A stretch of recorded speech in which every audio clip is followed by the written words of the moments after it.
pagar um grande dividendo, não pagar mais, pagar um grande dividendo, não pagar mais. Vamos falar sobre a Petrobras? Vale a pena investir hoje? E o que esperar da empresa nos próximos 4 anos? Então, até uma das discussões que a gente tem lá com os analistas globais, assim, é que existe uma opinião, um consenso, né? Uhum. Esse é um relatório que infelizmente eu não posso publicar só um trecho dele, mas tá na... não é nosso, não é nosso, é de um gringo, né? De uma casa gringa que é o Merrill Lynch. E eles fizeram essa reunião, acho que tem 2 semanas com os clientes deles e falam assim, pô, quais são as perguntas mais feitas, realizadas pelos investidores? E a maior pergunta é essa, assim, política de dividendos da Petrobras, e tá chegando no consenso que vai ter alguma alteração. E aí você tendo, ninguém coloca, por exemplo, assim, tudo mais constante, a Petrobras vai distribuir mais 20, 30, 40% de dividend yield. Só que se olhar nas projeções, ninguém coloca esse número. Por quê? Todo mundo já espera que vai ter alguma alteração, né? E aí fica aquela dúvida. O investidor que comprou, por exemplo, a gente, em 2022, a gente comprou Petrobras por conta dos dividendos. Só que eu já vendi. A gente zerou nossa posição, acho que em outubro, mais ou menos. Acho que até antes das eleições. Então eu não tenho mais Petrobras hoje. Então o investidor hoje que tinha Petrobras pensando nos dividendos, ele já zerou, já saiu da posição, né? Então o meu receio é,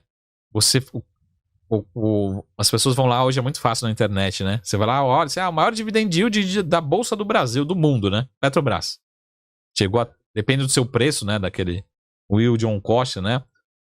Ganhei 50% só de dividendos da Petrobras. Puta, eu vou comprar, né? Meu cunhado comprou, ganhou, eu vou comprar. Isso foi o passado, né? Agora pra frente vai continuar? Tem essa dúvida.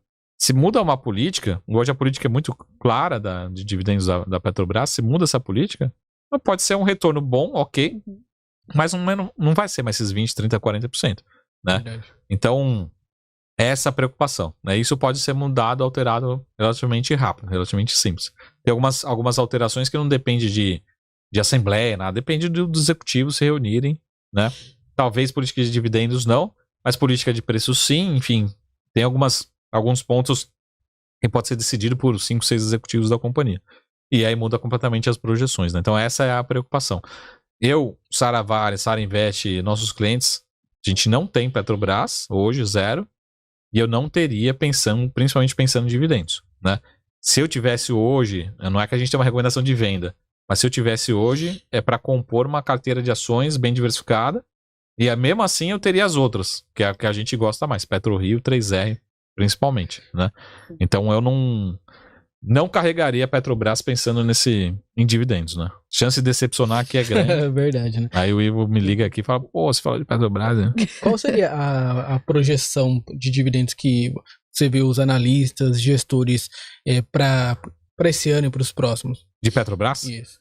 Então, rodando hoje na casa dos 6, 7, 8%. Nossa, bem diferente do cenário. Mas já pensando numa mudança de política de preços, política de dividendos, colocando outros fatores, estrutura de capital, colocando tudo isso, né, na conta. Uhum. Se a gente mantiver muito parecido, a gente não deve ter números bem maiores do que isso, né? Então já esperando alguma mudança. Sim, já com um risco, né, de mudança. Que não é ruim, assim, dividendo 6, 7% não é ruim. Não, mas, é um ótimo dividendo. Mas é decepcionante porque o cara fala, pô, tá esperando 30 aqui, né? O cara que esperava. E assim, 3 ações fora do radar que você vê potencial aí pra 2023. Uhum. Pô, a gente gosta muito de mid e small caps, né? Mas assim, até PetroRio é uma delas que já deixou de ser small cap há muito tempo, né? Até a gente escreveu um artigo que lá no passado a B3, junto com outros órgãos, tinha um benefício fiscal para você comprar a PetroRio e outras ações, que se você não vendesse, na verdade, quando a pessoa física vendesse, o investidor ele ia ser isento de imposto de renda, não ganho de capital. Era uma lista de 7 ações, né? Isso por vários critérios, né?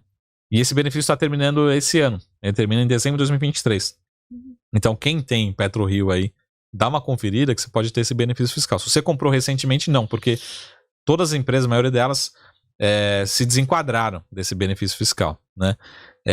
E uma delas era essa, tinha que ser small cap, né? Então, PetroRio já deixou de ser small cap há muito tempo, até relevante no índice, né, no Bovespa. Não é uma Petrobras, mas tem um peso importante. Então, a gente continua gostando, e até assim, a gente está acompanhando com ela em carteira desde 2019. Caramba. Até a gente brinca assim com o pessoal, fala assim, pô... E até eu falei muito isso em 2022, e assim, até setembro eu tava completamente errado. E eu falo assim, pessoal, se quiser dormir tranquilo, compra PetroRio, não compra Petrobras, né? Aloca, a gente conhece, a gente fala com a companhia, conhece os executivos, a gente conhece a execução, né? Você dorme muito mais tranquilo. Só que chegou até setembro, Petrobras tava voando, PetroRio até que subia, mas muito longe. Aí chegou as eleições, fez assim, vum.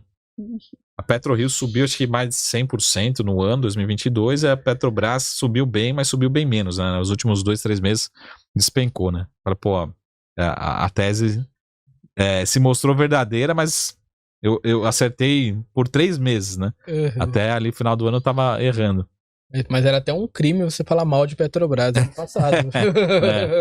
Falava que vendeu Petrobras ou pra não comprar, era só hate nos comentários. Por conta dos dividendos. A Oi também, a gente recebeu bastante hater da Oi. A Oi hoje, os haters viraram fãs, né? Gente... Porque tem poucos defensores da Oi. Antigamente criaram um grupo pra falar mal, assim, da gente, da Carol Dias, que a Carol sempre falava pra ter atenção, que a gente torce pra toda empresa, principalmente, assim, sair disso, né, se der bem, mas fala, cuidado, atenção, não investe tudo, aí parece que tá falando mal, só falar atenção, não investe todo o seu patrimônio, eles ouviram outra coisa, nossa, parece que eles ouviram uma péssima empresa, não invistam e vamos criar um grupo pra ir pra cima, né? Vou falar mal. O pessoal acaba indo na torcida, né? Então, assim, olhando para a lista, PetroRio, a gente extremamente confortável desde 2019. Por que isso? Pela própria companhia e pelo cenário macro também. Eu não acho que o petróleo vai despencar, e, pelo contrário, o petróleo eu acho que é daqui para cima, né? Então, primeiro caso, e eles têm uma execução muito, muito boa. Até a gente tá vendo umas sensibilidades assim, pô, se o petróleo sair de 70, nem tá 70, tá mais pra cima de 80, mas indo para um patamar acima de 80, esse papel ele pode ter um upside gigantesco ainda nesse patamar de preço. Então, PetroRio, e aí eu tenho falado muito de 2 empresas menores, né, mid small caps, uma que é a Sinqia, que eu cito